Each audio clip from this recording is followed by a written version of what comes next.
ಸಾಹೇಬ್ರ ಜೊತೆ ದೆಹಲಿಗೆ ಹೋಗಿದ್ವಿ.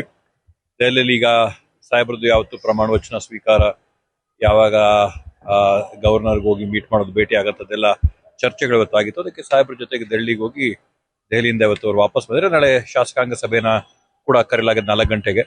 ಶಾಸಕಾಂಗ ಸಭೆಯಲ್ಲಿ ಸಾಹೇಬ್ರನ್ನ ಇವತ್ತು ಶಾಸಕಾಂಗ ಪಕ್ಷದ ನಾಯಕರಾಗಿ ಆಯ್ಕೆ ಮಾಡಿ ಅದಾದ ನಂತರ ಏನು ಪ್ರಕ್ರಿಯೆ ಇರುತ್ತೋ ಕ್ಯಾಬಿನೆಟ್ ಫಾರ್ಮೇಶನ್ ಎಲ್ಲ ನಡಿಬೇಕಾಗುತ್ತೆ. ಅದನ್ನ ಯಾವ ರೀತಿಯಲ್ಲಿ ಹಂತವಾಗೋ ಅಥವಾ ಒಂದೇ ಸಮಯದಲ್ಲ ಮಾಡ್ತಾರೆ ಅದನ್ನ ತಗೊಂಡು ಮಾಡೋ ಪ್ರಕ್ರಿಯೆ ಶುರು ಆಗುತ್ತೆ. ಅದೆಲ್ಲ ಸಂಪೂರ್ಣವಾಗಿ ಹೈಕಮಾಂಡ್ಗೆ ಬಿಟ್ಟಂತ ವಿಷಯ. ಅವರೆಲ್ಲ ಏನ್ ತೀರ್ಪು ಕೊಟ್ಟು ಏನ್ ಮಾಡ್ತಾರೋ ಅದನ್ನ ಪಕ್ಷ ಏನ್ ಜವಾಬ್ದಾರಿ ಕೊಡ್ತೋ ಆ ಪಕ್ಷನ ಜವಾಬ್ದಾರಿನ ಮಾಡಕ್ಕೆ ತಯಾರಾಗಿದ್ದೀನಿ.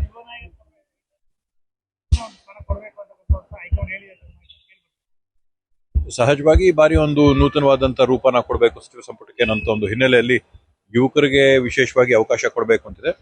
ಆದ್ರೆ ಅದೆಲ್ಲವಕ್ಕೂ ಕೂಡ ಹೈಕಮಾಂಡ್ ಏನ್ ತೀರ್ಮಾನ ಮಾಡುತ್ತೆ, ಹೈಕಮಾಂಡ್ ಏನ್ ತೀರ್ಪು ಕೊಡುತ್ತೆ, ಇವತ್ತೇನು ನಮ್ಮ ಭಾವಿ ಮುಖ್ಯಮಂತ್ರಿಗಳು ಏನ್ ತೀರ್ಮಾನ ಮಾಡ್ತಾರೆ ಅದರ ಆಧಾರದ ಮೇಲೆ ಅವ್ರು ಯಾರ್ಯಾರಿಗೆ ಅವಕಾಶ ಕೊಡ್ತಾರೋ ಅದಕ್ಕೆ ಯಾವ ಜವಾಬ್ದಾರಿ ಕೊಡ್ತಾರೋ ಮಾಡಕ್ ತಯಾರಾಗಿದ್ದೀವಿ. ಈ ಹಳಬರ್ಗೆ ಹೊಸಬರಿಗೆಲ್ಲ ಗೊತ್ತಿಲ್ಲ, ಬಟ್ ಏನ್ ಅವಕಾಶ ಆಗುತ್ತೋ ಆಗುತ್ತೆ. Thank you.